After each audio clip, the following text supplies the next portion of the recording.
Hey there, my fellow Fallout 4 players. Today I'm going to explain how to romance Cait as a companion. First of all, let's quickly talk about romancing companions in Fallout 4 and what that means. Well, if you play Fallout 4 and you recruit a companion, you'll notice that they like or dislike certain actions that you take along the way. If after traveling with you for a while they have liked enough of your actions, they'll slowly start revealing more and more of their backstory to you. You'll also notice that some of the dialogue may turn rather friendly or even flirtatious. What do you need, darling?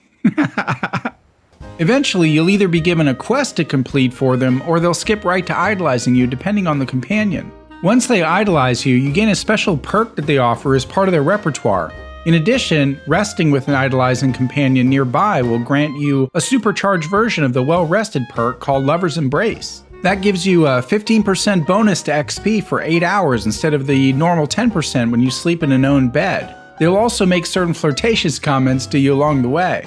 However, there are certain companions that you can't romance. Dogmeat and Codsworth can't be romanced, for example, as well as a few other non-human companions, like Strong, Deacon, and Nick Valentine, for reasons I don't want to spoil for you. Just know they can't be romanced. However, all the others are good to go, with same-sex romances even possible in the Fallout franchise. Now, only 5 companions have personal quests that will speed along the idolization process. Cait, Curie, Dance, MacCready, and Valentine. Completing their quests will almost automatically lead to idolization opportunities, whereas with the others, it just takes time and enough likable actions. For this video, however, we're focusing on Cait. I've mentioned in previous videos why I think Cait makes the best stealth build companion. In fact, I went into a great deal of detail at the beginning of episode 10 of my trivia walkthrough series. So if you're unsure why I think she makes the best companion, just watch the beginning of that video and it'll all be explained. I'll put a link in the description below. If you want to find Cait, look for her at the combat zone. Once you clear the place of raiders, the owner of the bar will pawn Cait off on you and then she'll join your cause. However, during your adventures, she'll slowly start to reveal that she's a drug addict, but she wants to get clean. However, she needs a special kind of help, a sort of experimental cure, which can only be found in Vault 95. You'll have to wait till she brings it up, but once she does, you can then complete her quest called Benign Intervention. Make sure you're ready for the Assaultrons that guard the entrance of that vault. The rest are just gunners that you can wade through to get to the very back where you can find the mechanism to cure her. Once that quest is complete, within the next few hours or so of your gameplay, she'll engage in some very appreciative dialogue with you. At this point, you'll want to be ready for it in order to maximize the potential of romancing her. If you already have a high charisma, then simply pop on some charisma boosting clothing and you're all set. If you have a low charisma like my character, then you'll want to be ready with some great mentats. Great mentats boost your charisma by 5 and can be crafted at a chemistry bench without any chemistry perks necessary.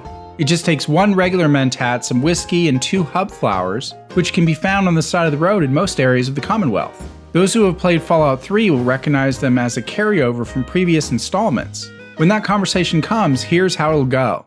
Do you have a minute? I think we should talk. She actually caught me off guard while I was house shopping in Diamond City. I temporarily purchased the home plate residence and I was in the middle of deciding that I didn't like it when she insisted on talking to me about her feelings. So I just stepped away, changed clothing, hit record, popped some great mentats, and went ahead with the conversation.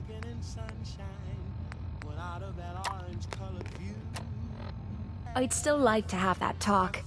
Do you have time now? I always have time to listen to you, Cait. Good. Because this isn't easy for me to say, and I want to get it right. Where do I begin? Did you know I spent 3 years fighting at the combat zone? 3 years of getting beaten to hell by a bunch of losers and lunatics. After the matches were over, I'd spit out the blood, stitch me wounds, and do a couple of shots of Psycho to keep me going. I fucking hated it. I hated the crowds, I hated the other fighters, and I hated myself. I never understood why I put myself through all that. Until now. It was because I was alone. And I think deep down, I wanted to die. I wanted one of my opponents to crush the life out of me, the easy way out. Well, that's the past. You're not alone anymore. Then maybe you know what I'm trying to say to you. My life's been nothing but one huge failure after another. You've heard all my stories, and you know the prices I've paid. There were a few times, when things got really bad, that I found myself staring down the barrel of my own shotgun. I don't know why I didn't pull the trigger. I guess I was praying that I could find a single decent scrap of humanity in this fucked up world. And then, what you did for me back there at Vault 95, it was like the answer to those prayers. That's the first time in me life I've fully depended on someone else, and they didn't let me down. God damn it, I'm making a mess of this. You're not messing anything up. You're doing just fine. I'm trying to hold it together. Maybe I should just get to the point. The longer we've been spending time together, the more I'm beginning to realize what you mean to me. And I'm not just talking about you watching me back or sharing a drink together. I mean more than that.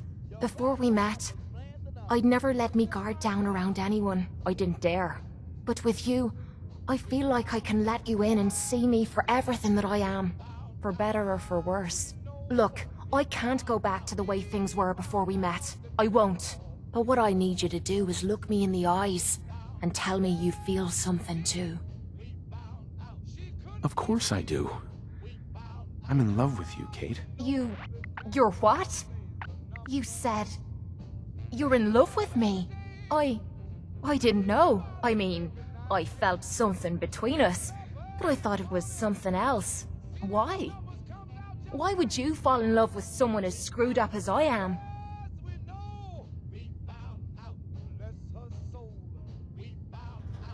Because you're special to me, Cait. And I don't think I'd be happier with anyone else. You really mean that?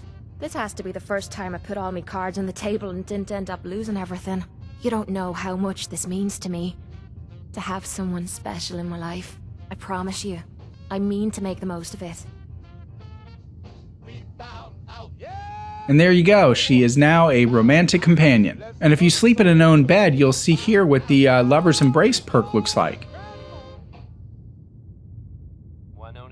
Folks. Let's hope his grandma got the help she needed.